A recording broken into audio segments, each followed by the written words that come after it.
السلام علیکم ورحمۃ اللہ وبرکاتہ۔ آج آپ کی خدمت میں وہ چیزیں عرض کرنے والے ہیں جو افطاری میں کھانا زیادہ مفید ہے۔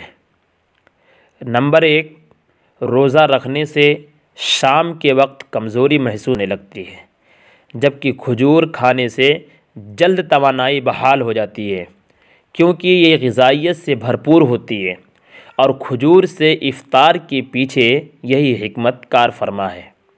نمبر 2، دن بھر نہ کھانے سے معدے میں تیزابیت ہو جاتی ہے، اور کھجور میں ایسی معدنیات اور نمکیات ہوتی ہیں جو تیزابیت پر قابو پا لیتی ہیں۔ نمبر 3، افطاری کے بعد کے اوقات میں پانی کا زیادہ سے زیادہ استعمال کیجیے تاکہ دن کے وقت جسم میں پانی کی کمی سے بچا جا سکے۔ نمبر 4، روزہ کھولنے کے لیے کھجور، دہی، پانی یا تازہ پھلوں کے رس نوش کیجیے۔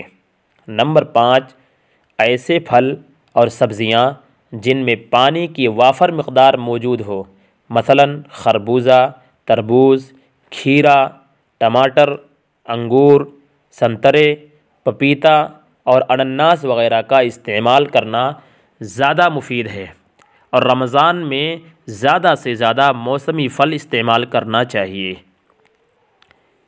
افطاری میں ان غذاؤں کا انتخاب کریں جو معدنیات سے بھرپور، نرم اور جلد ہضم ہونے والے ہوتے ہیں۔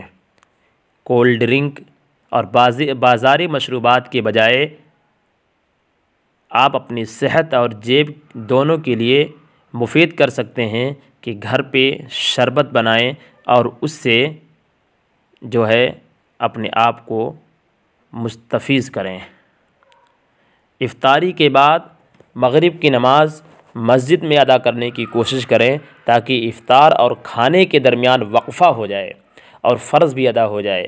ایسا کرنے سے کھانا کچھ کم کھایا جاتا ہے، اور اگر ہو سکے تو رمضان کے مہینے میں تراویح کے بعد کھانے کا اہتمام کرنا چاہیے تاکہ افطاری اور کھانے میں ایک لمبا وقفہ ہو جائے اور ہمارے صحت کو کوئی نقصان نہ ہو۔